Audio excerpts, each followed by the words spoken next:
प्रभु के भवन में जो आने का मौका है, कहीं पर भी जाने से बहुत उत्तम है। हालेलुया।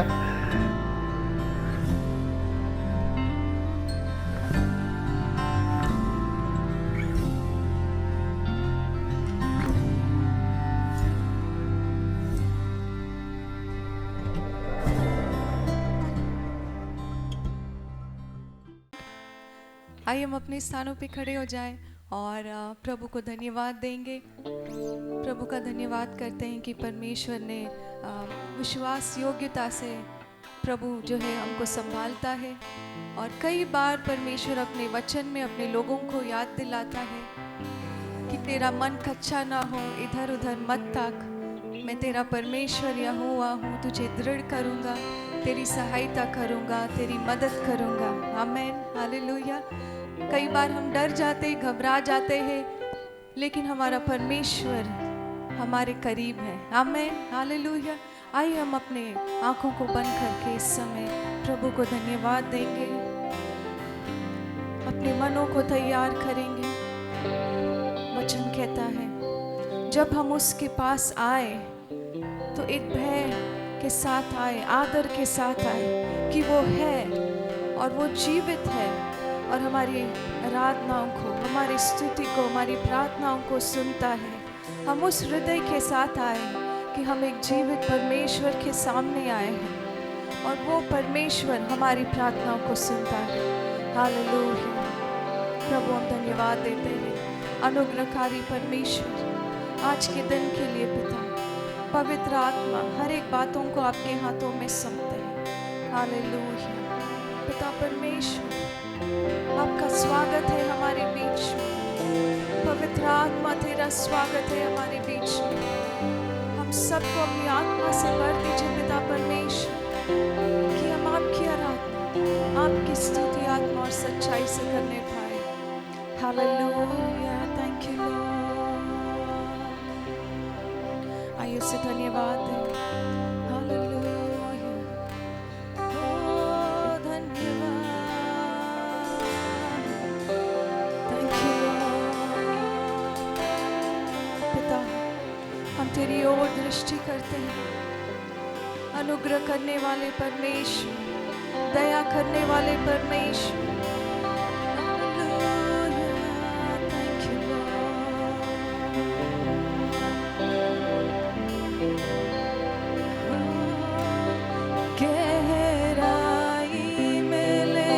सागर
जीवन तू के मार्ग ही में। है प्रभु यीशुआ यीशुआ नहीं तेरे जैसा कोई यीशुआ यीशुआ नहीं तेरे जैसा कोई तू ही मेरा प्रभु तू ही मेरा गुरु तू ही मेरा प्रभु तू ही मेरा गुरु यीशुआ यीशुआ नहीं तेरे जैसा कोई यीशुआ यीशुआ नहीं तेरे जैसा कोई यीशुआ यीशुआ नहीं तेरे जैसा कोई यीशुआ यीशुआ नहीं तेरे जैसा कोई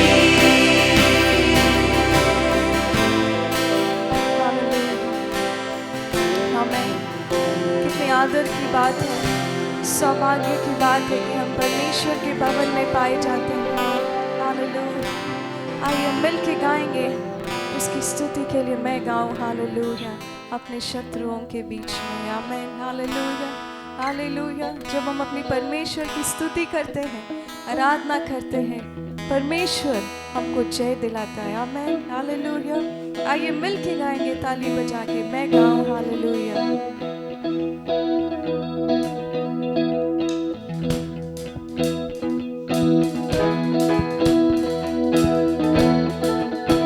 हालेलुया।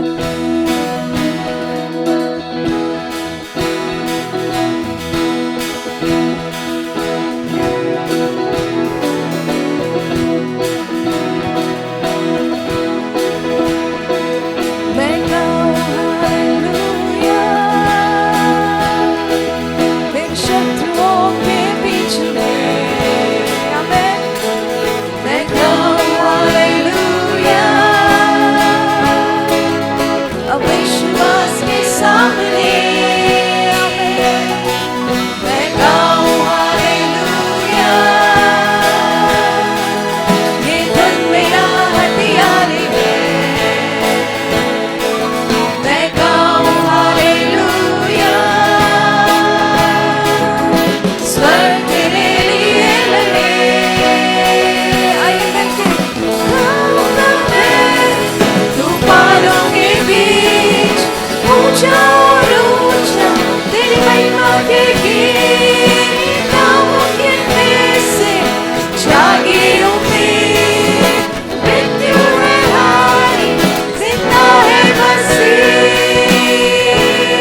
वचन कहता है कि करुणा भलाई हमेशा हमारे साथ साथ बनी रहेगी। आमेन, हालेलुया।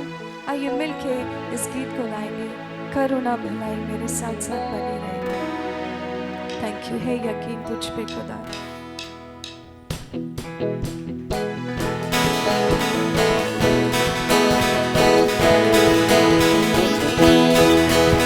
आमेन। ताली बजाते हुए परमेश्वर की महिमा के लिए। है यकीन तुझ पे खुदा, तू है संग मेरे, है नहीं मुझे कोई डर, तू छोड़ेगा मुझे। है यकीन तुझ पे खुदा, तू है संग मेरे, है नहीं मुझे कोई डर, तू ना छोड़ेगा मुझे। आमीन। करुणा भलाई तेरी जीवन भर साथ रहेगी, तेरे भवन में सदा तेरी भलाई होगी। करुणा भलाई तेरी जीवन भर साथ रहेगी, तेरे भवन में सदा तेरी भलाई होगी।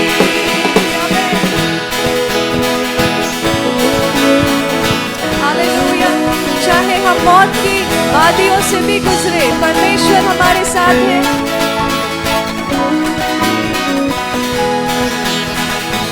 चाहे मैं गुजरूं मौत की वादियों से, कोई बला से ना डरूंगा। चाहे गिरूं मैं मेरों मुसीबतों से, मुझको कोई गिरा न सके। मिलके गाएंगे। चाहे मैं गुजरूं मौत की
अपने हाथों को उठा के उसकी आराधना करें, सर्वशक्तिमान परमेश्वर की।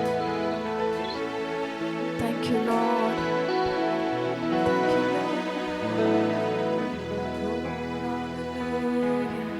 तेरी आराधना हो परमेश्वर। हालेलुया, वो योग्य है हमारे आराधना के। थैंक यू लॉर्ड, हालेलुया,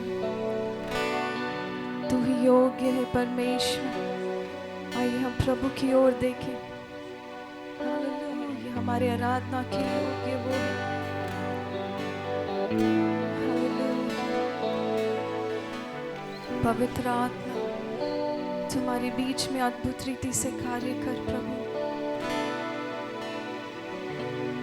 गाओ हालेलुया प्रभु को, गाओ hallelujah, hallelujah, thank you Lord. गाओ हालेलुया प्रभु को,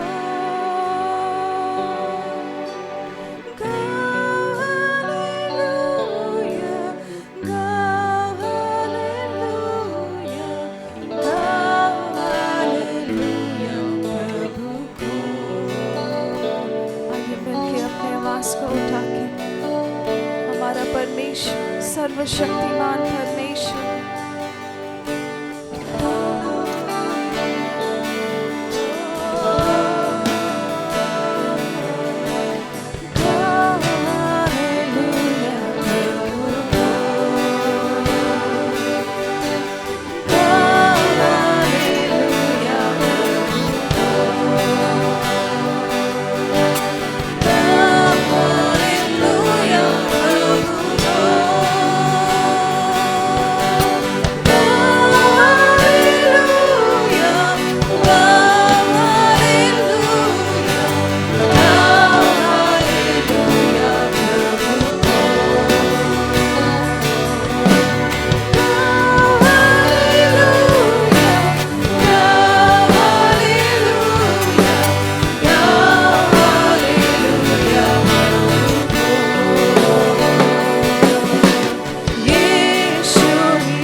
सा कोई नहीं, तुझको छोड़ कोई प्रभु है ही नहीं। घुटने में टेकूं बस तेरे सामने, तू है मेरा प्रभु, तू मेरा पिता। हालेलुया, हालेलुया, हालेलुया,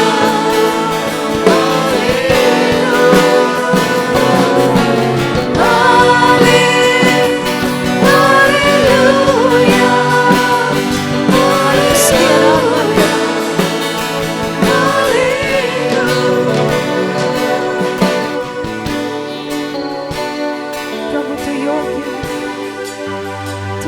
है परमेश्वर। Thank you, Lord।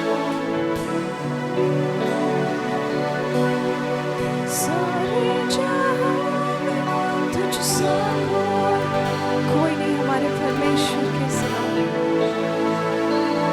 आमीन। प्रभु तू ही जीवन प्रभु है।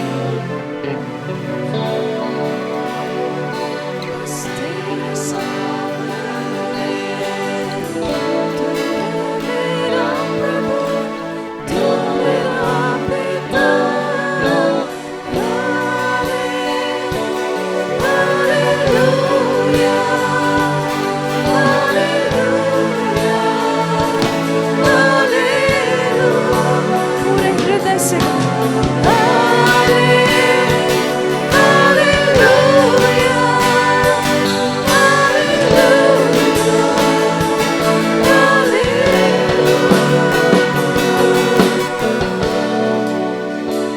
Thank you Lord. पिता परमेश्वर तो सारे आदर महिमा के योग्य है। पवित्र आत्मा धन्यवाद पिता कि आपने हमको यूं ही नहीं छोड़ा, लेकिन अपनी आत्मा को दी है हमारे साथ। उठते समय, चलते समय, फिरते समय आप हमारे साथ हैं। पिता हम अपने परिवारों को जिस तरह यहोशू कहता है, मैं और मेरा घराना यहोवा की सेवा करेंगे। पिता परमेश्वर हम अपने परिवार के साथ आपके सम्मुख आने पाए, ऐसा अनुग्रह करें पिता। आपकी उपस्थिति में बने रहने पाए पिता परमेश्वर।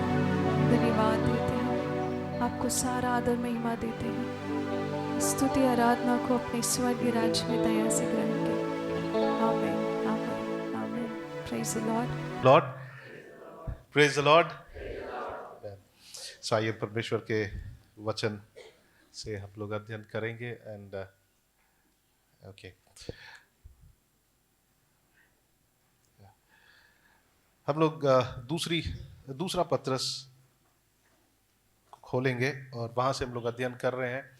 और आज जो मैं संदेश बांटना चाहता हूँ वो अपने मनों को, अपने शुद्ध मनों को उभारने के विषय में। ओके, सो हम लोग परमेश्वर को जानने के विषय में हम लोग अध्ययन कर रहे हैं। और कितने लोग बाइबल पढ़ रहे हैं? कितने लोग बाइबल पढ़ रहे हैं? कितने? ओके। एंड मैं उत्साहित करना चाहता हूँ कि आप सब भी, आप लोगों को मतलब शर्मिंदा नहीं करना चाहता हूँ ये पूछ के, बट ये सबसे इम्पोर्टेंट है कि हम अपने बाइबल को खोलें, उसे पढ़ें। आमीन। परमेश्वर को जानना हमारे जीवन में अनुग्रह और शांति को लाता है।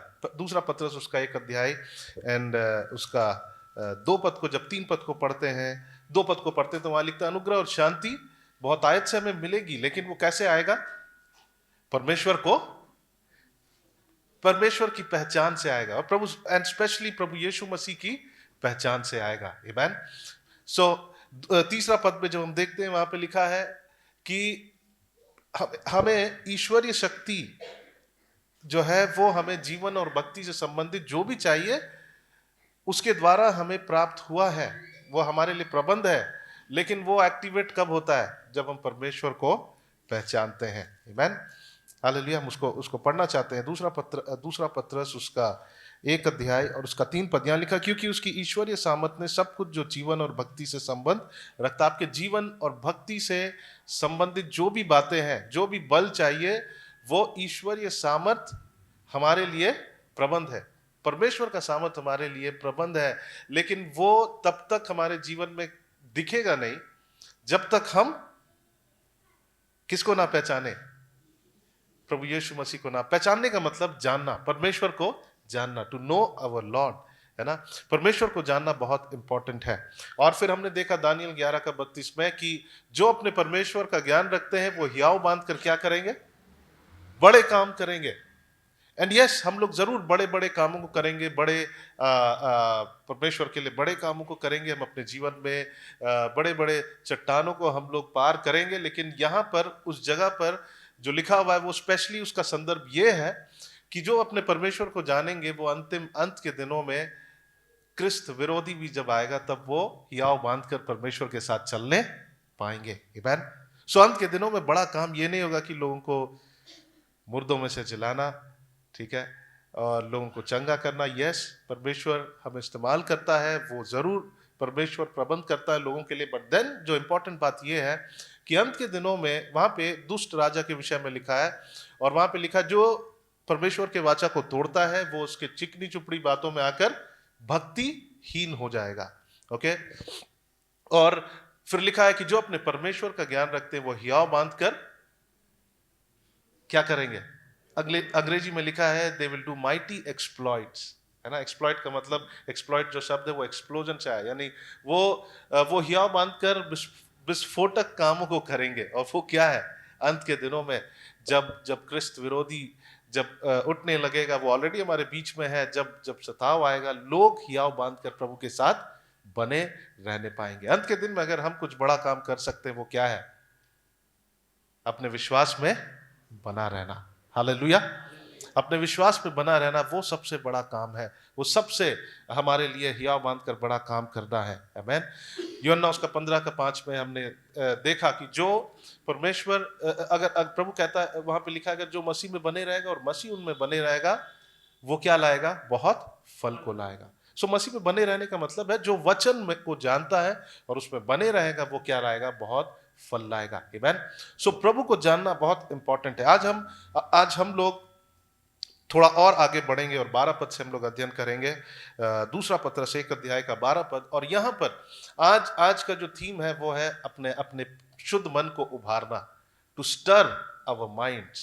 ओके, स्टर का मतलब होता है जैसे जब आप कुछ बनाते, दूध से कुछ बनाते, खोआ बनाते, आप उसको क्या करते हैं, हाँ, घुमाते रहते। क्यों? ताकि वो थिक हो, है ना, ताकि वो मोटा बने और वो मिक्स हो अच्छा से, और वो जो भी आप बनाना चाहते हैं वो परफेक्टली बनने पाए। सो यहाँ पे लिखा है कि पतरस कहता है 12 पद में, और उससे जब हम आगे पढ़ते हैं, पतरस कहना चाह रहा है कि जब तक मैं इस शरीर में हूं मैं तुमको उभारना चाहता हूं। किससे? वही बातों से जो तुम सुन चुके हो, वही बातों से जिस पे तुम बने हुए हो। और वो कह रहा है कि मैं तुम्हारे कान खुजाने के लिए कुछ और संदेश नहीं देना चाहता हूं, है ना। कई बार लोग चर्च आते हैं, कई बार लोग मीटिंग्स में जाते हैं ताकि उनको कुछ अच्छा मिले, लेकिन जहां पर परमेश्वर के वचन से बताया जाता है वहां उनको पसंद नहीं आता है। सो अंत के दिनों में ऐसे होंगे लोग जिनको क्या चाहिए, कोई उनके कान के अंदर क्या डाले, ईयरबड्स डाल के उनको खुजाए, यानी कि कुछ अच्छे ऐसी बातों को बताए जो उनको इंटरेस्टिंग लगे। लेकिन कई बार जब आप बाइबल पढ़िएगा वो आपको बहुत रुचि उसमें नहीं आएगा, लेकिन वही क्या है, वो सच है। सो पतरस कहता है, इसलिए यद्यपि तुम ये बातें जानते हो और जो सत्य वचन तुम्हें मिला है उसमें बने रहते हो, तो भी मैं तुम्हें इन बातों की सुधि दिलाने के लिए सर्वदा तैयार रहूंगा। मैं यह अपने लिए उचित समझता हूं कि जब तक मैं इस डेरे में हूं तब तक तुम्हें सुधि दिलाकर क्या करूंगा, उभारता रहूंगा। आमीन। हालेलुया। आप एक दूसरे से कहिए, आप अपने मन को परमेश्वर के वचन से उभारिए। आप कहिए ओके, आप अपने मन को परमेश्वर के वचन से उभारिए। फिर से कहिए। और ये हम सबका जिम्मेवारी है कि हम एक दूसरे को परमेश्वर के वचन से क्या करें, स्टर करें, उभारे। पतरस बोलता है कि जो तुम सुन लिए हो और जिसमें तुम बने हुए हो मैं उसी को बताना चाहता हूं। कब तक? जब तक मैं जीवित हूं। क्यों? 15 पद में लिखता है, इसलिए मैं ऐसा यत्न करूंगा कि मेरे कूच करने के बाद तुम इन सब बातों को सर्वदा क्या रखो, स्मरण रखो। आमीन। हालेलुया।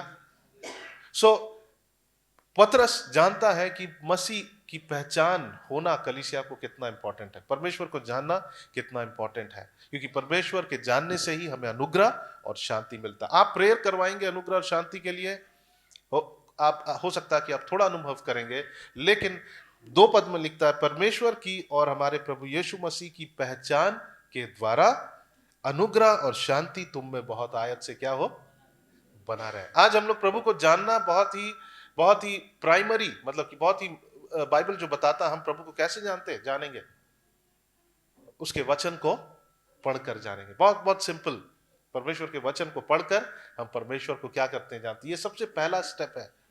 आमीन। सो जब हम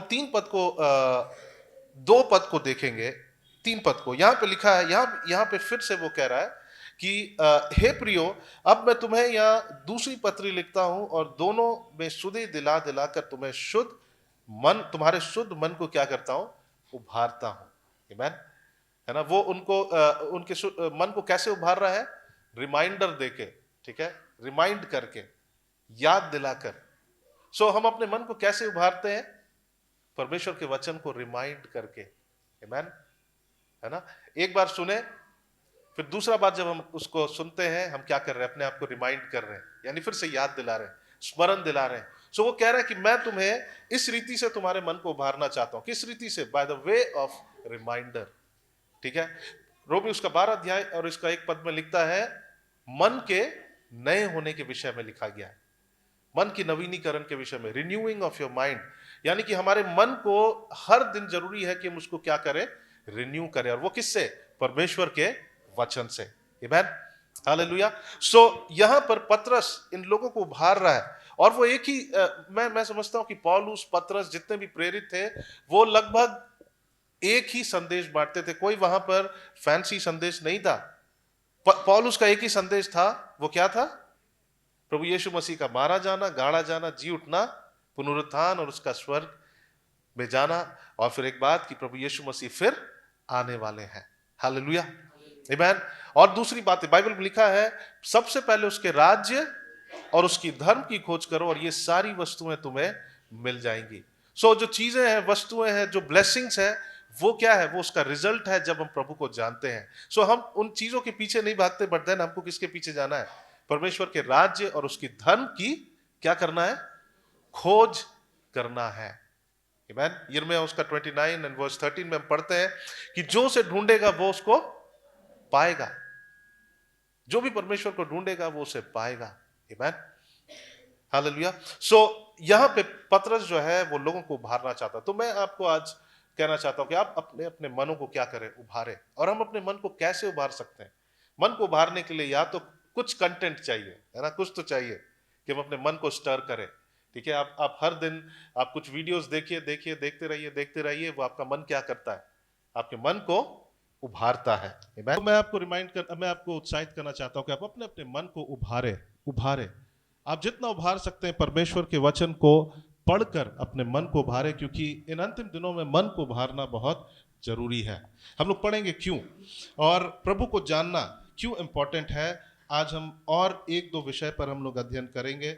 और 16 पद में लिखा है, क्योंकि पतरस बता रहा, क्योंकि जब हमने तुम्हें अपने प्रभु यीशु मसीह की सामर्थ और आगमन का समाचार दिया था, तो वह चतुराई से गढ़ी हुई कहानियां का अनुकरण नहीं था, वरन हमने आप ही उसके प्रताप को देखा था। आप उसको अंडरलाइन कर लीजिए। वो कहता है, वो अपने सुसमाचार प्रचार करने के विषय में कह रहा है कि जब मैं तुम्हें सुसमाचार सुनाया, तो वो कह रहा किसी से कहानी सुनकर मैं उसका अनुसरण नहीं किया, कि मैं किसी से कहानी सुन लिया और मैं तुमको बताऊंगा। सो आज जो हम विषय देखेंगे, प्रभु को जानना इंपॉर्टेंट क्यों है, क्योंकि अगर हम प्रभु को नहीं जानेंगे, हम लोगों को प्रभु के विषय नहीं बता पाएंगे। आपको पता है मत्ती उसका 28 अध्याय में लिखा है कि परमेश्वर ने हमें एक महान आदेश को दिया है।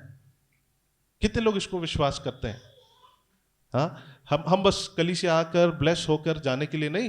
परमेश्वर ने अगर हमें बचाया है, हमें उद्धार दिया है, सो हमें परमेश्वर ने ग्रेट कमीशन को दिया है, महान आदेश को दिया कि हम जाकर जैसे हमने सीखा है दूसरों को सिखाकर उन्हें क्या बनाए? हम चेला बनाए। हम और आप अगर कलीसिया अगर हम इसे नहीं कर रहे हैं तो हम परमेश्वर के उस आदेश का पालन नहीं कर रहे हैं। वो भी एक आदेश है। आमीन। आप कहेंगे हाँ पास्टर मैं टाइम देता हूं कि मैं वचन पढ़ता हूं, घर में प्रार्थना करता हूं, वो आपका पर्सनल है, वो आपका व्यक्तिगत है, लेकिन प्रभु चाहता है कि हम लोगों को सुसमाचार सुनाने के लिए भी, परमेश्वर के राज्य के लिए भी क्या निकाले, समय निकाले। आमीन, हालेलुया। सो प्रभु चाहता है, ये उनका महान आदेश है, इट्स अ ग्रेट कमीशन, एक कमांड है हम कह सकते हैं। सो पतरस जो है ये यहां पर कह रहा है, आज जो हम दूसरी बात जो हम परमेश्वर को जानने से क्या होगा, वो ये होगा कि कलीसिया बहुत इफेक्टिव रीति से लोगों को सुसमाचार सुनाने पाएंगे। उनका जीवन क्या होगा, बदलेगा। अगर हम अपने हेड नॉलेज से किसी को अगर हम संदेश सुनाते हैं तो लोगों के जीवन में काम नहीं करेगा। लेकिन जब हम प्रभु के प्रताप को आप देखेंगे, when we experience him personally, तब जाकर जब हम लोगों को बताएंगे तो हम क्या कन्वे कर रहे हैं। हाँ, हम लोग आत्मा को कन्वे कर रहे हैं। आमीन। हमने जो परमेश्वर को देखा है, आप एक्सपीरियंस किया, जब हम तब जाकर जब बताएंगे तो वो हमारी सेवकाई क्या होगी, वो इफेक्टिव होगा। सो अगर हम और आप परमेश्वर को नहीं जानते व्यक्तिगत रीति से, हम लोगों के जीवन को नहीं बदलने पाएंगे। सो पतरस कह रहा है, जब हम पतरस को देखते हैं, वो पढ़ा लिखा व्यक्ति नहीं था। पौलुस जो था वो बहुत ही बुद्धिमान व्यक्ति था, है ना, वो व्यवस्था को जानता था, लेकिन वो किन के बीच में काम कर रहा था, अन्य जातियों के बीच में। लेकिन वही अगर हम देखें, पतरस कौन था, कैसा व्यक्ति था, वो पढ़ा लिखा व्यक्ति नहीं था, वो एक मछुआरा था, वो एक अनपढ़ था हम कह सकते हैं, लेकिन वो ऐसे लोगों के बीच में काम कर रहा था जो कि व्यवस्था को जानते थे, ठीक है, जो बहुत बुद्धिमान लोग थे, पढ़े लिखे लोग थे। और जब वो प्रचार करने लगा, जब वो पवित्र आत्मा का बपतिस्मा को प्राप्त किया, जब वो खड़ा होकर वचन को शेयर किया, हजार हजार लोग क्या हुए, बचाए गए। सो हमारा क्वालिफिकेशन हमें अच्छा मिनिस्टर नहीं बना सकता है। हम अगर बहुत पढ़े लिखे हैं, हमें बहुत ज्ञान है, हम बहुत ही फिलोसोफर की तरह सोच सकते हैं, है ना, हम किसी को हम बचा नहीं सकते। लेकिन जब हम अपने परमेश्वर को स्वयं जानेंगे, हम बहुत इफेक्टिव रीति से क्या कर पाएंगे, लोगों को अंधकार से हम लोग बचाने पाएंगे। आमीन। सो यहां पतरस कह रहा है कि मैं किसी से कहानी सुनकर वो कहानी को नहीं बांट रहा हूं। कई बार हम लोग भी ऐसे ही करते हैं।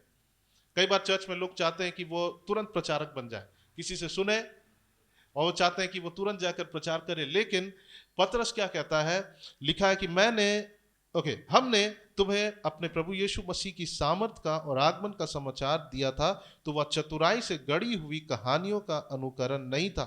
यानी that was not a story, वो कहीं से सुनकर वही किसी को नहीं बता रहा था, लेकिन लिखा है वरन हमने आप ही उसके प्रताप को देखा था। ही पर्सनली न्यू हिज गॉड, वो व्यक्तिगत रीति से अपने परमेश्वर को पहचाना, उसको जाना।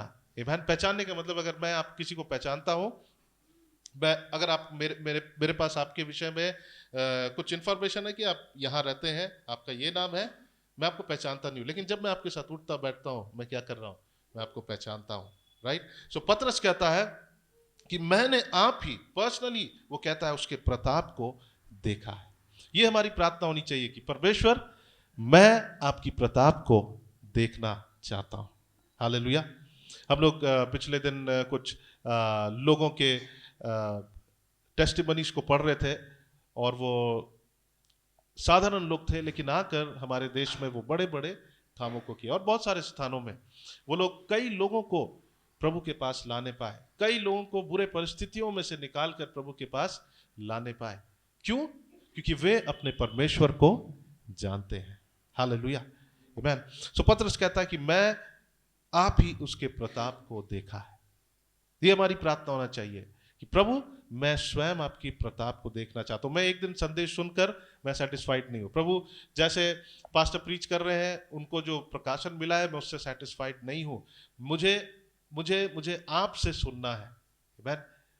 और फिर आगे वो लिखता है, क्योंकि जब उसने परमेश्वर पिता के आदर, 17 पद में लिखा है, आदर और महिमा पाई, किसने? प्रभु यीशु मसीह ने। जब प्रभु यीशु मसीह ने पिता से आदर और महिमा पाई, और उस प्रताप में महिमा में से यह वाणी आई, यह मेरा प्रिय पुत्र है जिससे मैं प्रसन्न हूं, तब हम उसके हाथ पवित्र पहाड़ पर थे, तब हम उसके साथ पवित्र पहाड़ पर थे और स्वर्ग से यही वाणी आते सुनी। सो उसने अपने इस कान से, फिजिकल ईयर से उसने परमेश्वर की उस वाणी को क्या किया था? सुना था। ओके, शारीरिक कान से परमेश्वर की उस आवाज को सुना था। क्या कहते हुए? कि ये मेरा प्रिय पुत्र है। तो वो कहता है हमारे, ओके, तो कहता तब हम उसके साथ पवित्र पहाड़ पर थे, वो प्रभु यीशु मसीह के साथ उस पवित्र पहाड़ पर थे और स्वर्ग से यह वाणी आते उन्होंने सुना। और तीसरी बात वो कहता है यहां पर, हमारे पास जो भविष्यवक्ताओं का वचन है वह इस घटना से दृढ़ ठहरा। तुम यह अच्छा करते हो जो यह समझकर उस पर ध्यान करते हो कि वह एक दिया है जो अंधियारे स्थान में उस समय तक प्रकाश देता रहता है जब तक कि पाँव ना फटे और भोर का तारा तुम्हारे हृदयों में ना चमक उठे। सो यहाँ तीन बातें हैं।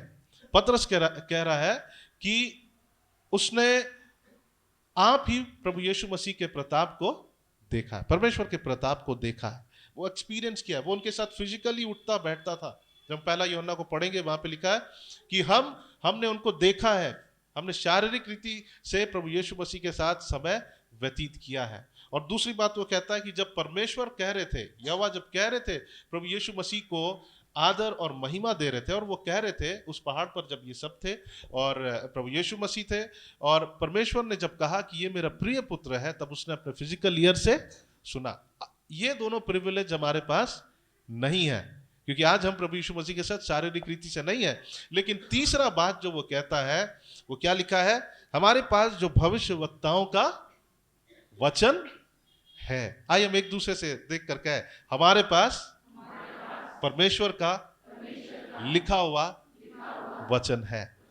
हमारे पास परमेश्वर का लिखा हुआ वचन है। आपके पास है वचन? आमीन। सो यहाँ तीन बातें हैं, और आज हमारे पास वो प्रिविलेज नहीं है कि हम यीशु मसीह को शारीरिक रीति से मिले, बट देन हम प्रिविलेज्ड है कि हमारे पास परमेश्वर का लिखा हुआ वचन है। हालेलुया, आमीन। We have the written word of God. और यहां पे जब हम पढ़ते हैं ये वचन क्या है, यहां लिखा है हमारे पास जो भविष्यवक्ताओं का वचन है वह इस घटना से दृढ़ ठहरा। यानी कि भविष्यवक्ताओं में जो लिखा हुआ था वो क्या हुआ? वो दृढ़ ठहरा, है ना। उसमें जो लिखा हुआ था प्रभु यीशु मसीह के बारे में वो हुआ। तो वो कह रहा है कि जो भविष्यवक्ताओं में लिखा था, है ना, पवित्र शास्त्र में जो स्क्रिप्चर्स में जो लिखा है वो सही हुआ। और फिर लिखा है, आगे लिखा है, तुम यह अच्छा करते हो जो यह समझकर उस पर ध्यान करते हो। बाइबल में लिखा है कि आप अच्छा करते हैं कि आप परमेश्वर के वचन को पढ़ते हैं। क्यों पता है? क्योंकि ये वचन अंधियारे में वो दिया के समान है। कब तक? जब तक भोर ना हो जाए। कल्पना करें कि ये जो स्क्रिप्चर है, ये वचन है, आप एक अंधेरे कमरे में हैं, और उस अंधेरे कमरे में अगर आप दिया जलाते हैं, और दिया जला के जब तक वो जगह उजाला ना हो जाए, वो दिया क्या कर रहा है? उस अंधेरा को क्या कर रहा है? दूर कर रहा है। आमीन। सो वो यहां पे कह रहा है कि ये अच्छा करते हो कि तुम इस भविष्यवक्ताओं के वचन को क्या करते हो? पढ़ते हो। इस परमेश्वर के वचन को क्या करते हो? पढ़ते हो। क्यों? क्योंकि लिखा है, यहां पे लिखा है कि वह एक दिया है जो अंधियारे स्थान में उस समय तक प्रकाश देता रहता है जब तक कि पांव ना फटे और भोर का तारा तुम्हारे हृदयों में ना चमके। भोर का तारा कौन है? प्रभु यीशु मसीह हमारे हृदयों में ना चमके। हालेलुया। सो जब हम प्रभु को जानते हैं, जब हम परमेश्वर के वचन को पढ़ते हैं, हम क्या करते हैं? उनको क्या करते हैं? हम परमेश्वर को जानते हैं। कई बार लोग सोचते हैं कि अरे मेरे पास में भी एक आवाज आएगा, प्रभु मैं आपकी आवाज को सुनना चाहता हूं। नहीं नहीं, प्राइमरीली मुख्य रीति से परमेश्वर किससे बात करता है?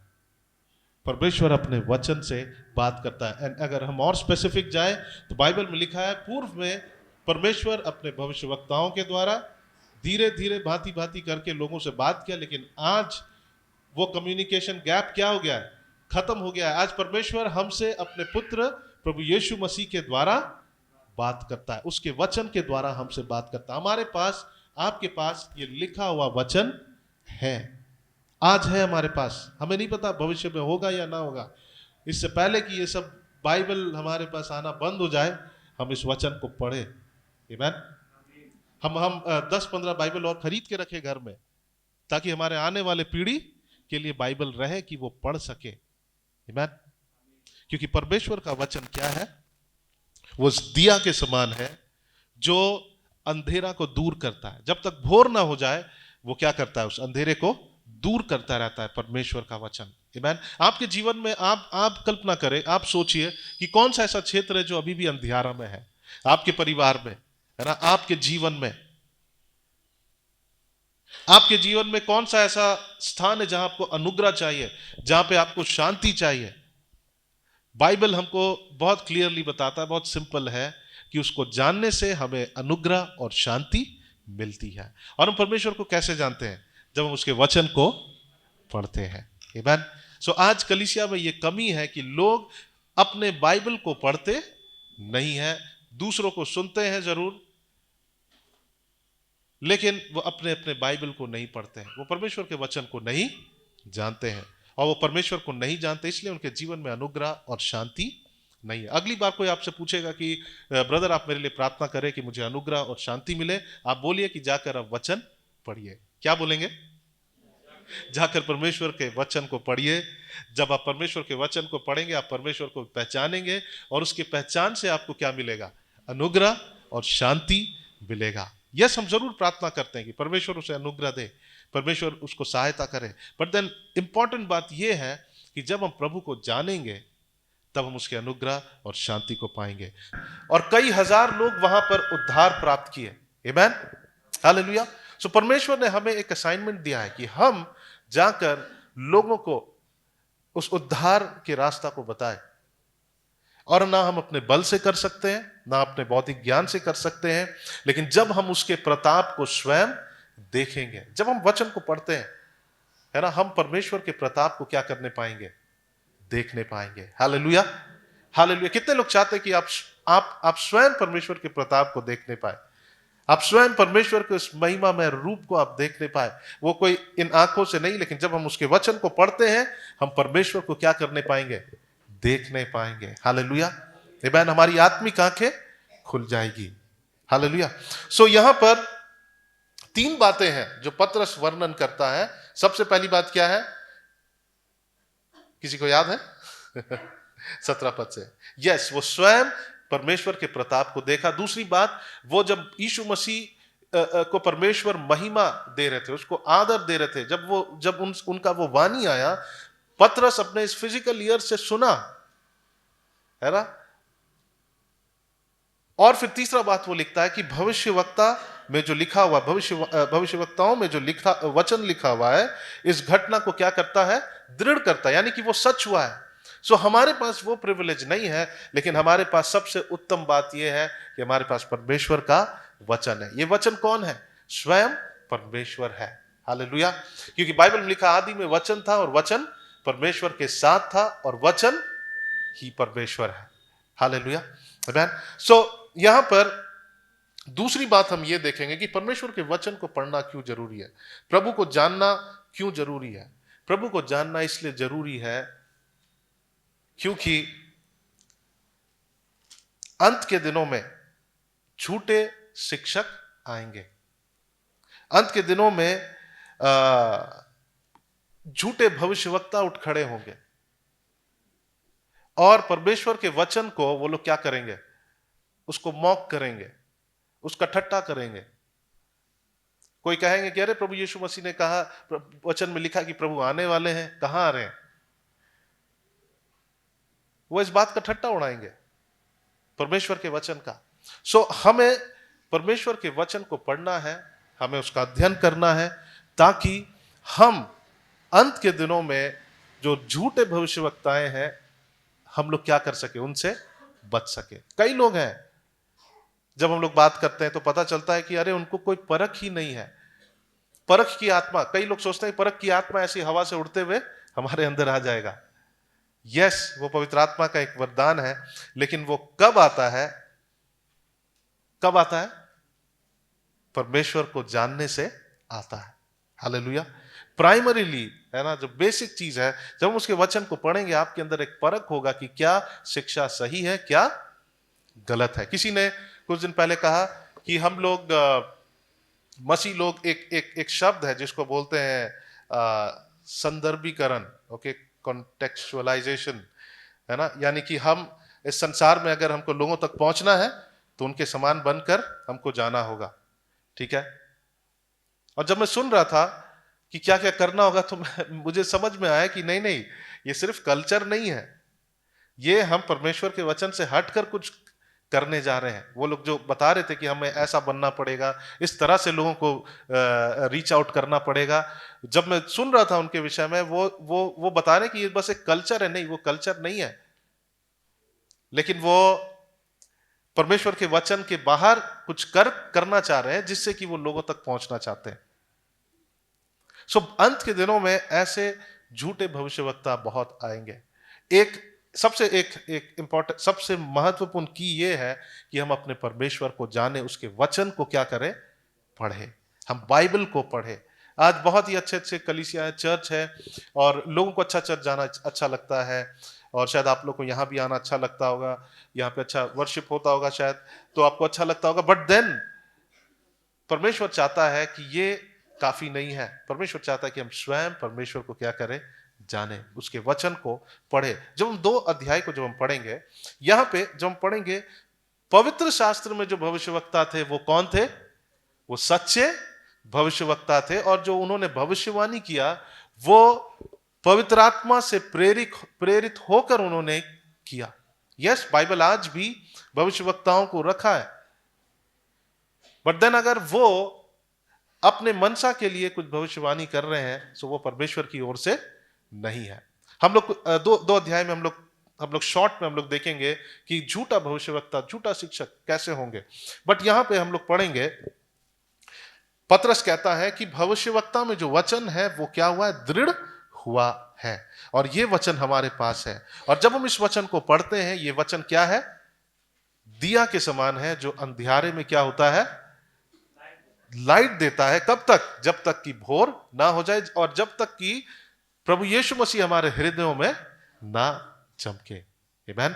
सो यहां पे लिखा है कि पर पहले ये जान लो, 20 पद में लिखा है, पहले यह जान लो कि पवित्र शास्त्र की कोई भी भविष्यवाणी किसी के अपने ही विचारधारा के आधार पर पूर्ण नहीं होता है। तो भविष्यवाणी जो है वो किसी का विचारधारा नहीं है। आज बहुत सारे भविष्यवक्ता उठ गए हैं, लोग उनके पीछे जा रहे हैं, वो लोग बस अपने मन से कई बातों को कहते हैं, बस उनको कोई विचार आता है वो कह देते हैं। और आजकल तो और भी मतलब और भी वो गलत काम कर रहे हैं। फेसबुक पे देखते हैं किसी के डिटेल्स को और उसको बताते हैं आकर। एक भविष्यवक्ता, सो कॉल्ड भविष्यवक्ता, वो क्या कह रही थी, वो किसी के विषय में कह रही थी कि मैं आपको देख रही हूं और आपका नाम ये है, और मैं देखती हूं कि आपकी मम्मी जो है वो बहुत ही तकलीफ में है और बहुत ही दुखी है। और वो लड़की उसको कंफर्म करती कि हाँ वो बहुत तकलीफ में थी करके। फिर थोड़ी देर में वो वो प्रॉफिटेस वो कहती है कि आपकी मम्मी जो है, आप इतना श्योर हो जाइए कि परमेश्वर उसे चंगाई दे दिया है, वो मरेगी नहीं लेकिन जीवित रहेगी। और जस्ट उसके बाद वो स्त्री बोलती कि नहीं मेरी मम्मी मर चुकी है। ओके, सो जो सबसे इंपॉर्टेंट भविष्यवाणियां है वो कहां है, परमेश्वर के वचन में। वो किसी व्यक्ति का विचार नहीं है। तो यहां पे लिखा है, पवित्र शास्त्र की कोई भी भविष्यवाणी किसी के अपने ही विचारधारा के आधार पर पूर्ण नहीं होती है।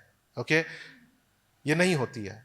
लेकिन क्या लिखा है, क्योंकि कोई भी भविष्यवाणी मनुष्य की इच्छा से कभी नहीं हुई, पर भक्त जन पवित्र आत्मा के द्वारा उभारे जाकर परमेश्वर की ओर से क्या करते थे, बोलते थे। यस, आज भी हो सकते हैं। इफिसियों की पत्री में जो हम पढ़ते हैं तो अलग अलग प्रकार के जो मिनिस्ट्री है, और जरूर परमेश्वर भविष्यवक्ताओं को रखा है, लेकिन वो लोग अपने इंटेंशन से नहीं बोलते हैं, अपने मोटिव्स के कारण वो भविष्यवाणी नहीं करते हैं। अगर वो कर रहे हैं तो वो गलत भविष्यवक्ता है। और हमें प्रार्थना करना है कि परमेश्वर हमें क्या दे, हमें वो परख की आत्मा को दीजिए। और वो कैसे आता है, जब हम उसके वचन को पढ़ते हैं, आप परखने जानेंगे। लेकिन अगर आप परमेश्वर के वचन को नहीं पढ़ते हैं, कोई भी भविष्यवक्ता आएगा सो कॉल्ड, और आप उस पर विश्वास करने लगेंगे। लोग आजकल भविष्यवक्ता के पास जाना चाहते हैं कि मैं उनके पास जाना चाहता हूं ताकि वो मेरे सर पे हाथ रख के बताए कि मेरे जीवन में क्या चल रहा है। लेकिन आपको पता है बाइबल में लिखा है कि हमारे पास किसका मन है? किसका मन है? इसका मतलब क्या? अगर मैं कहता हूं कि मेरे पास मनोज भाई का मन है, दैट मीन्स उसके मन में जो चल रहा है उसमें मेरा एक्सेस है, राइट? सो बाइबल कहता है कि हमारे अंदर परमेश्वर ने पवित्र आत्मा को दिया है। हमारे पास एक आत्मा है, और जब हम यीशु मसीह को ग्रहण करते हैं, परमेश्वर ने अपनी आत्मा को दिया है। सो अब वो पवित्र आत्मा क्या करता है? पवित्र आत्मा मसीह के मन को हमको क्या करता है? कन्वे करता है। हम मसीह के मन को जान सकते हैं, परमेश्वर के मन में क्या है हमारे लिए।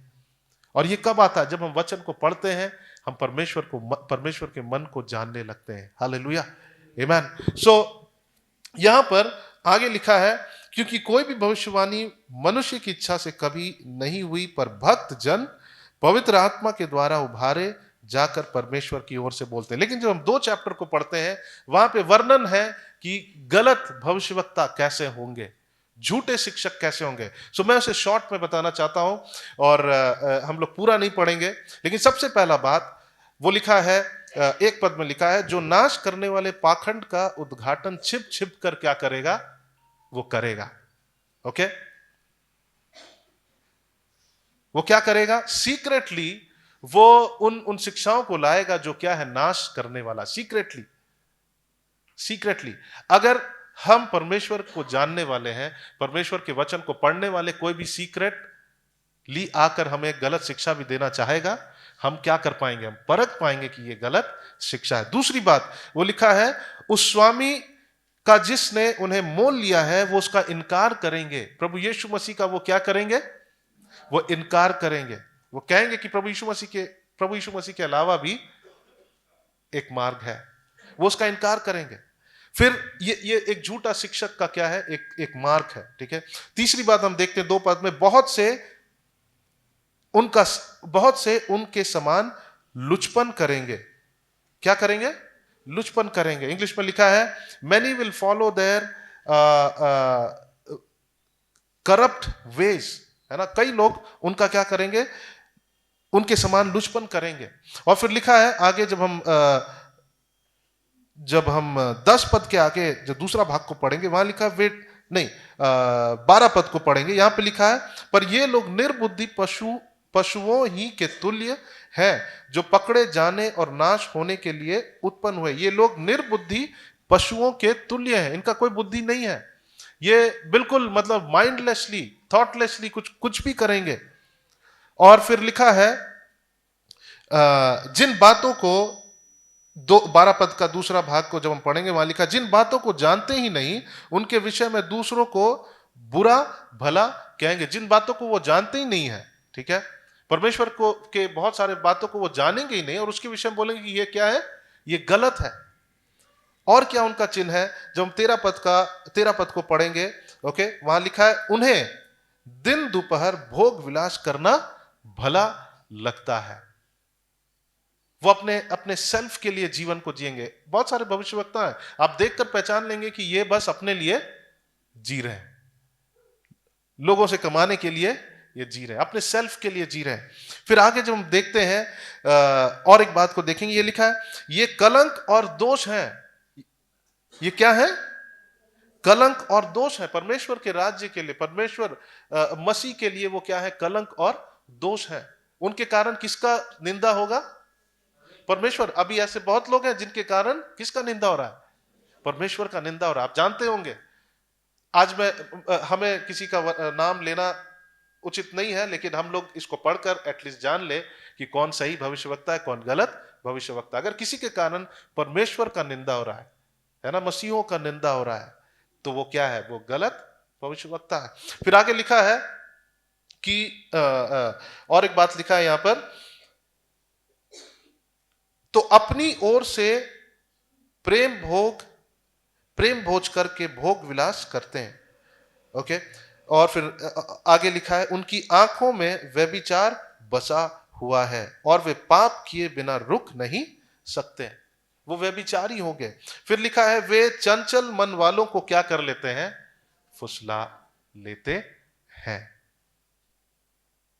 सो यहां पे वो कैसे हैं उसका वर्णन है और उसका हमारे जीवन में क्या प्रभाव पड़ेगा।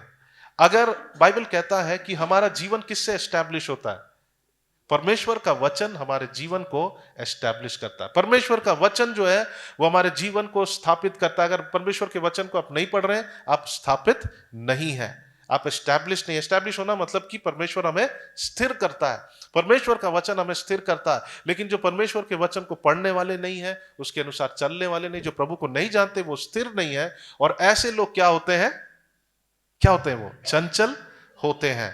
और यहां पे क्या लिखा है, जब हम इसे पढ़ते हैं था, ओके यस 14 पद को पढ़ा था, वे चंचल मन वालों को क्या कर लेते हैं, फुसला लेते हैं। वे चंचल मन वालों को क्या कर लेते हैं, फुसला लेते हैं। हम लोग पढ़ रहे थे दानियल 11 का 32, वहां पे लिखा है कि जो उसके वाचा को तोड़ेगा, है ना, वो उसके किसके, उस बुरा वो जो दुष्ट राजा है, हम कह सकते हैं जो क्रिस्त विरोधी है, आने वाले समय में जो भी आएंगे, उनके चिकनी चुपड़ी बातों को सुनकर वो क्या हो जाएंगे, भक्तिहीन हो जाएंगे। आमीन। सो जो लोग चंचल हैं वो चिकनी चुपड़ी बातों में फंस जाएंगे, लेकिन जो लोग स्थिर हैं, जो अपने परमेश्वर को जानते हैं, वो क्या होंगे, स्थिर होंगे और उन गलत भविष्यवक्ताओं के चक्कर में वो नहीं पड़ेंगे। आपको पता है गलत भविष्यवक्ता, गलत शिक्षकों का क्या मकसद है, कि हमें वो भक्तिहीन करे, मसीह के आने तक हमें इतना भक्तिहीन कर दे कि हमारा वो फाइनल सैल्वेशन नहीं हो पाए। आगे और एक दो बात लिखा है, और जब हम 14 पद से आगे पढ़ते हैं, उनके मन को लोभ करने का अभ्यास हो गया है। वो लोभ करने का क्या हो गया, एक्सपीरियंस हो गया। I mean they are experienced greedy people, है ना। हम और आप प्रभु को नहीं जानते, उसके वचन को नहीं पढ़ते हैं, हम उसके चिकनी चुपड़ी बातों में क्या जाएंगे, उन झूठे भविष्यवक्ताओं के उसमें फंस जाएंगे। और एक मार्ग, एक झूठे भविष्यवक्ता, झूठे शिक्षक का, यह लिखा है वे व्यर्थ घमंड की बात कर करके लुचपन के कामों के द्वारा इन लोगों को शारीरिक अभिलाषाओं में फंसा लेते हैं, जो भटके वो में से सभी निकल ही रहे हैं। सो यहाँ पे लिखा है कि वे व्यर्थ घमंड की बातें कर करके, ऐसे लोग क्या होंगे, घमंडी होंगे। आजकल कई ऐसे भविष्यवक्ता हैं जो अपने विषय में ही तारीफ करते हैं, मैंने किया तो ये हो गया, मैंने बोला और ये हुआ, ये पूरा हुआ। सो का एक मार्ग है कि वे बहुत घमंडी होंगे। और दूसरी बात लिखा है, उन लोगों को शारीरिक अभिलाषाओं में फंसा लेते हैं, जो भटके हुए में से अभी निकले। जो बिल्कुल नए विश्वासी है ना, उनको ये क्या कर लेते, इजी से फंसा लेते हैं। सो हमारी कलीसिया का ये काम है कि हम सिर्फ कलीसिया चर्च में ना है, लेकिन जो नए विश्वासी है, हम सारे जो पुराने विश्वासी हैं, जो परिपक्व है, हमारा ये जिम्मेवारी है कि हम एक दूसरे को क्या करें, परमेश्वर के वचन को पढ़ने के लिए उभारे, ताकि वो लोग, नए लोग ऐसे गलत शिक्षक, ऐसे गलत भविष्यवक्ताओं के हाथों में ना पड़े। हालेलुया। और ऐसे लोगों को जब ये खींच लेते हैं, यहाँ पे क्या लिखा है, जब 20 पद में लिखा, जब प्रभु और उद्धारकर्ता यीशु मसीह की पहचान के द्वारा संसार की नाना प्रकार की अशुद्धता से बच निकले और फिर उनमें फंसकर हार गए, तो उनकी पिछली दशा पहली से भी क्या हो गई है, बुरी हो गई। मतलब ऐसे नए लोग, अगर ये बेचारे लोग अगर गलत भविष्यवक्ताओं के हाथ में पड़ गए, वो प्रभु के पास आए, अभी वो जस्ट उससे निकल ही रहे हैं पुराने लाइफ से, और वो किसी गलत भविष्यवक्ता के हाथ में पड़ गए, तो उनका पहला जो दशा था उससे भी अब बुरा दशा हुआ। तो आपके अंदर, हमारे अंदर ये बर्डन होना चाहिए कि हम नए लोगों को क्या करें, उनको परमेश्वर की पहचान में बढ़ने के लिए उनको क्या करें, उत्साहित करें। Hallelujah, hallelujah. हम उनको एनकरेज करें, हम एक दूसरे को उभारें। पतरस भी ऐसे क्या कर रहा है, उभार रहा है। और आज जो मैं संदेश बांट रहा हूं, उसका ये एक थीम है कि हम अपने अपने शुद्ध मनों को क्या करें, उभारें। और किससे उभारें, परमेश्वर के वचन से हम क्या करें, उभारें। हालेलुया। आखिरी बात को हम लोग पढ़कर अंत करेंगे, और 3 अध्याय और उसका 1 पद में लिखा है, हे प्रियो, अब मैं तुम्हें यह दूसरी पत्री लिखता हूँ और दोनों में शुद्धि दिलाकर तुम्हारा शुद्ध मन को क्या करता हूँ, उभारता हूँ।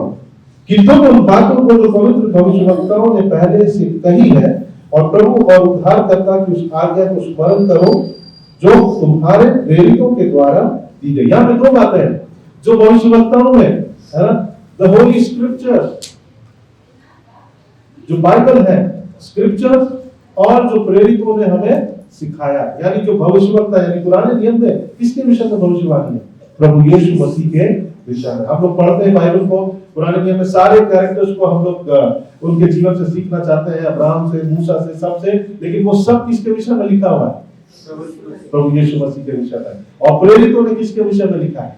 प्रभु यीशु मसीह के विषय में। तो यहाँ पे लिखा है कि तुम इन बातों को जो पवित्र भविष्यवक्ताओं ने पहले से कही है और प्रभु और उद्धारकर्ता की उस आज्ञा को स्मरण करो जो तुम्हारे प्रेरितों के द्वारा दी गई है। पहले ये जान लो कि अंतिम दिनों में हंसी ठट्ठा करने वाले आएंगे जो अपनी अभिलाषाओं के अनुसार चलेंगे और कहेंगे उसके आने की प्रतिज्ञा कहाँ गई है। वो सब प्रचार करेंगे, लेकिन वो एक बात को बोलेंगे कि यीशु मसीह का आने का प्रतिज्ञा क्या था, वो कहाँ आ रहा है?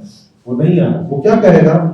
वो क्या कहते हैं? यहाँ पे लिखा है और कहेंगे उसके आने की प्रतिज्ञा कहाँ गई, क्योंकि जब से बाप दादे सो गए हैं सब कुछ वैसा ही जैसे सृष्टि के आरंभ से था। वो कहेंगे जैसे चले आ रहा है, पीढ़ी से तो यही चले आ रहा है, लोग यही बोल यीशु मसीह आएंगे, कहाँ आने? ये झूठे भविष्यवक्ता ऐसी बातों को कहेंगे। लिखा है कि वे तो जानबूझकर या भूल गए हैं कि परमेश्वर के वचन के द्वारा आकाश प्राचीन काल से विद्यमान है और पृथ्वी भी जल में से बनी और जल में स्थिर है। कहने का मतलब यह है कि परमेश्वर ने एक वचन दिया है कि वो फिर आएंगे और लोग उस वचन का ठट्ठा उड़ाएंगे। झूठे भविष्यवक्ता के दिनों में कई लोग ठट्ठा उड़ाएंगे कि अरे वो कहाँ गया, वो कह रहा था कि वो आएगा फिर से प्रभु यीशु मसीह, वो कहाँ गए, नहीं आ रहे। तो वो वे लोग ऐसे लोग हैं उस वचन की ठट्ठा उड़ा रहे हैं जो प्रभु ने कहा था, हमें प्रॉमिस किया था। इसका मतलब वो लोग क्या कर रहे हैं? वो वचन जिससे वो सृष्टि की है ना, बाइबल बताता है कि परमेश्वर ने अपने वचन से क्या किया है? पूरी सृष्टि का रचना किया है। तो उस वचन को, सामर्थी वचन का क्या कर रहे हैं? वो ठट्ठा कर रहे हैं। और अगर हम प्रभु को जानने वाले लोग नहीं हैं, पतरस कहता है कि मैं तुम्हें रिमाइंडर देके तुम्हें उभारना चाहता हूं। रिमाइंडर कहां से? भविष्यवक्ताओं से और प्रेरितों ने जो हमें सिखाया, यानी परमेश्वर के बाइबल से। वो कह रहा है कि बाइबल को पढ़ो और अपने आप को रिमाइंड करो बाइबल में क्या लिखा है कि प्रभु यीशु मसीह आने वाले हैं। लेकिन जो लोग अपने इस वचन को नहीं पढ़ते, कोई आके उसको बोलेगा यीशु मसीह कब आएंगे, वो तो बहुत साल से लोग कह रहे हैं आएंगे आएंगे, वो नहीं आए, तो क्या होंगे? लोग भटक जाएंगे। आइए हम लोग आज दो बातों को हमने देखा। जो प्रभु को जानेंगे वो इफेक्टिव रीति से क्या कर पाएंगे? लोगों को गॉस्पेल सुना पाएंगे, है ना। हम गॉस्पेल अपने हेड नॉलेज से सुनाकर लोगों को नहीं बदल सकते हैं। वहां पे अगर हम परमेश्वर के तेज को आप देखा है, तब हम इफेक्टिव रीति से लोगों को क्या कर पाएंगे? हम सुसमाचार सुना पाएंगे, लोगों का जीवन बदलेगा। और वो कैसे आता है? हम कैसे जानेंगे प्रभु को? सबसे प्राइमरी उसके वचन को पढ़कर हम परमेश्वर को जानेंगे। दूसरी बात, प्रभु को जानने से हम उन गलत भविष्यवक्ताओं से क्या होने पाएंगे?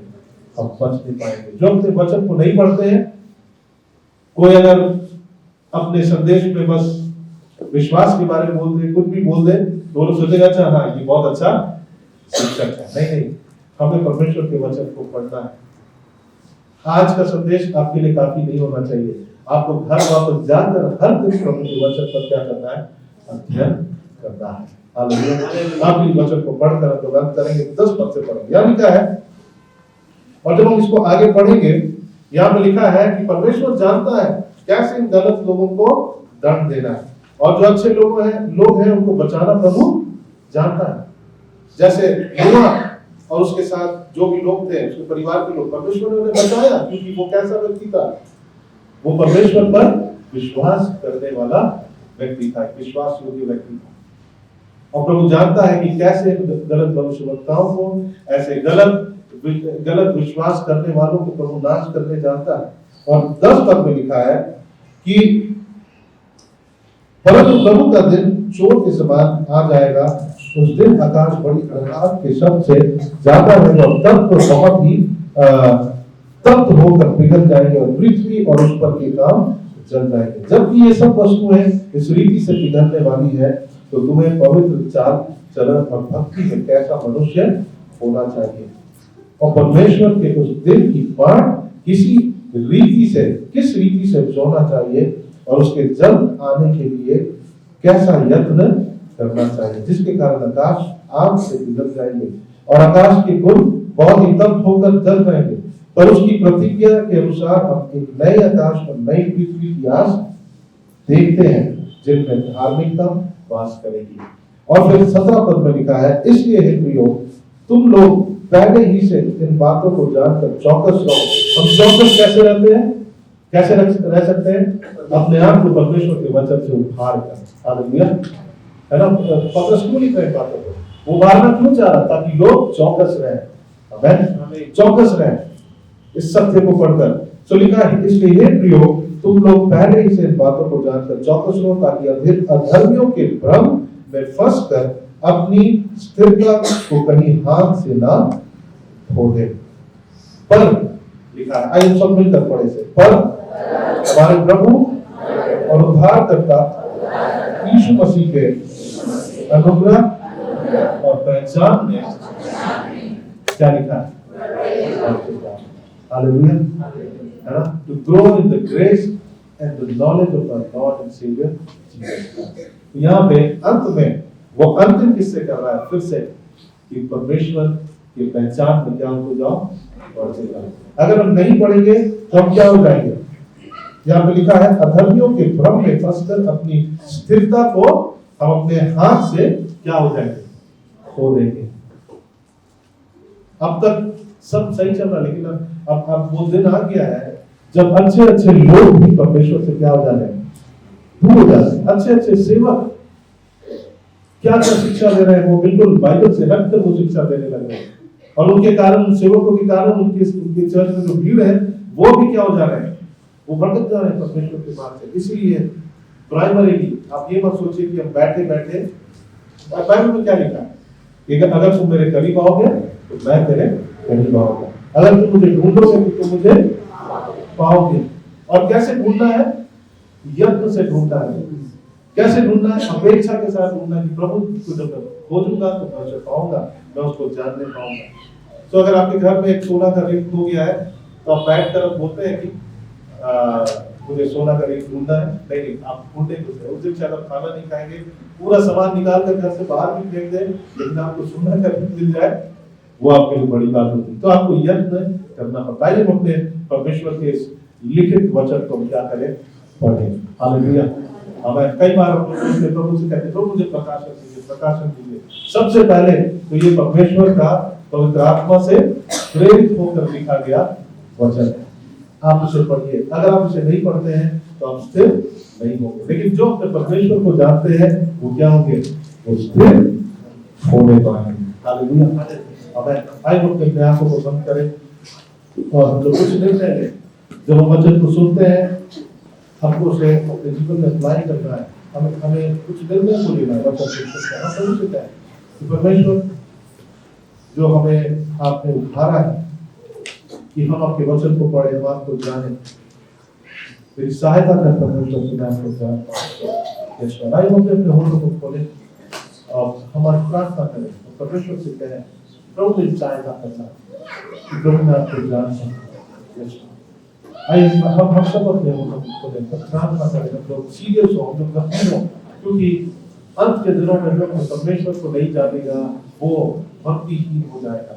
उसको भक्तिहीन करना बहुत आसान हो जाएगा, वो कितना भी बड़ा प्रभु का दास ना हो, उसे भक्तिहीन करना आसान हो जाएगा जो परमेश्वर को नहीं जानते। Hallelujah, thank you Jesus. Yes Lord, प्रभु धन्यवाद परमेश्वर, आपने हमें आज रिमाइंड किया, हमें उभारा। पिछले कुछ दिनों से आप हमें उभार रहे हैं कि हम आपको जाने। और परमेश्वर सबसे प्राइमरी परमेश्वर जो तरीका जिससे हम जान सकते हैं वो आपके वचन को पढ़कर। प्रभु आपका वचन तो आपने अपने नाम से भी बढ़कर ऊंचा नाम दिया, आपने अपने नाम से भी बढ़कर अपने वचन को महत्व दिया। प्रभु आपका वचन भी हम धन्यवाद करते हैं। आपका वचन दिया है जो अंधेरे में परमेश्वर तब तक रोशनी देता है जब तक कि भोर ना हो जाए। आपका वचन वो दिया है परमेश्वर, जिसके द्वारा हमारे जीवन में प्रभु यीशु मसीह जो शांति का राजकुमार है वो हमारे जीवन में चमके। थैंक यू लॉर्ड, धन्यवाद परमेश्वर। आइए हम सब अपने अपने स्थानों में खड़े हो जाए। हम लोग थोड़ी देर कुछ क्षण में प्रभु को धन्यवाद दें, परमेश्वर के वचन के लिए धन्यवाद दें, प्रभु को धन्यवाद। Thank you Lord, thank you Lord. प्रभु आपके नाम की स्तुति करते हैं, आपके नाम की जय जयकार करते हैं। हालेलुया, धन्यवाद करते हैं।